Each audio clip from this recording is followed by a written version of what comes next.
joué kalo kile muga ani nani samba flani muga ani duru kunafoni wati sira aw munun banga kunafoni ani ka ale makono sanga anaka wakati ayaw bismillah.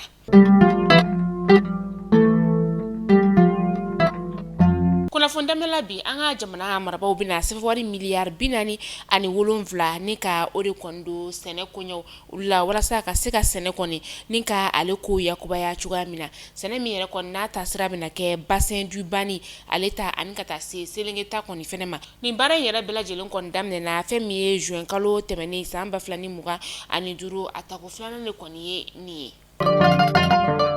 kabi joué kalo kile mugani fla samba flani muga ani duru anga dongli de la saba ni oye baba ni kone bigini baga ka takase mariamba koni mani ma saba nun koni minena kiri tigilamo ulu fe uka kiri buludalo ka septembre kalo kile nani makono samba flani muga ani duru baba ni kone ni bigini baga ale ni mariamba uyuka shufolo koni nika oshu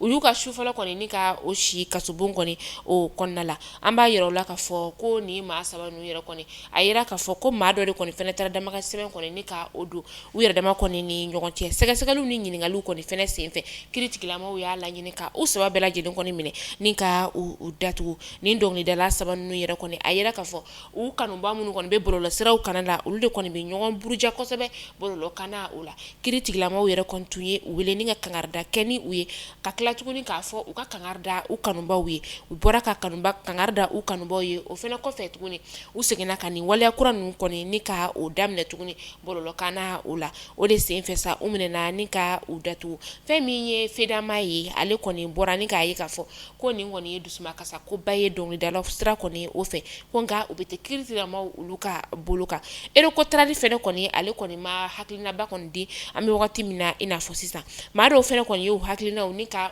di chama ya yira ka fo ko ni wale koni ale bena kosobe ni mena ka sababu ye anga do dala ka do daklen fe ni ka bo daklen fe yanu be bo kasobo yere koni ale konela una seka kangelen koni fo wa bololo kana ale be seka sumaya ni wakati na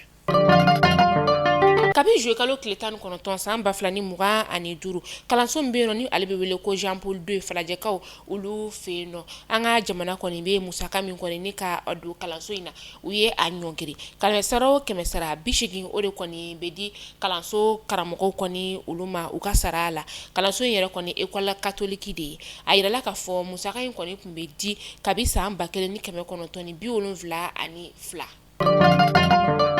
ameta kajolokaw ulu feno kerenkena sa lululina lamini ani nimbugu femi ye mamara fentigi do koni sa ni ulu be jate karogelen dinetigi la mawfe u keleno ka du kono maw koni ni ka ulu faranyonka misri kono na de koni na ka klatuguni ka maw baga ka ye ka fokuni mamu koni kera sawe ka fentigi la kaw ulu wele abeke gele ya baye u koni ma ni keleno jorona ko baye du la maw ulu ma nu keleno ka wele dala se jamana marabaw ma ko ka deme koni du ma mi wakati mina inafo sisano ameta katikoko kaw ulu feno shifina ka do ni oye chelakai ale koni shude koni yira atelier de couture do o konnala katikaw ulu feno femi ye patisserie fili yere koni o kerefe ayira wakati mina sa jurude koni tumbe akana nazara kana ko akontunye ayere pendudi ka yira la ka fo koni kamaleni yere koni ale ye wolofo de koni ye ashu yira atelier mi konnala abe kalale ke o atelier keleni fene konnala ni wakati na segesegelu koni be sena fintigila kawfe wala sa ka se ka do femi kera ni kamaleni yere koni satai ameta gambika ulu feno ma bayiri ka chama ni koni beno munu bora ka uga dusuma kasa koni ni ka oyira joué kalo kile muga ani sabaina banjuluka ulu feno dusuma kasa inte doberede o de ye ka fo ko jamana koni alebe ka mara yuruku o kanka ani jamana mara ko juguya fene koni o be ala undusongo yalo no ka sababu yake uga jamana maraba ni oye adama barawi min alebe fangala kabisa amba flani tan ani woro akoni me jamana koni kani wakati na amara ko juguya koni o de be sena ameta République démocratique du Congo uka kiri ministry ale ka kiru koni o damne na joué kalo kile muga ani saba samba flani muga ani duru kiri mi yere koni senfesa na yere ndo ka fo ko akele ndo ka musaka do koni ni ka o yuruku mi na rebetijo fo dollar wari million tan ani konontona mi ni akunkanga ka kasobon koni ni ka ojo kinzanga ni ka o ka jamana o kinsan kanikaw ka dugu kɔni o kɔnɔna la ni wagati na kiriw baaraw olu bɛ sen na a ka sɔrɔ la dɔnbaw olu kɔni ye kuma dɔw kɔni ni ka o da kiri tigilamaw ɲɛkɔrɔ o ma kɛ kiri tigilamaw kɔni fɛla ko ye o ye o kuma ninnu kɔni ni ka banga mɛ kɔni kɛ o kuma fɔta ninnu kɔni na a baaraw kɔni olu bɛ sen na a ta ko filanan kɔni bɛ kɛ bi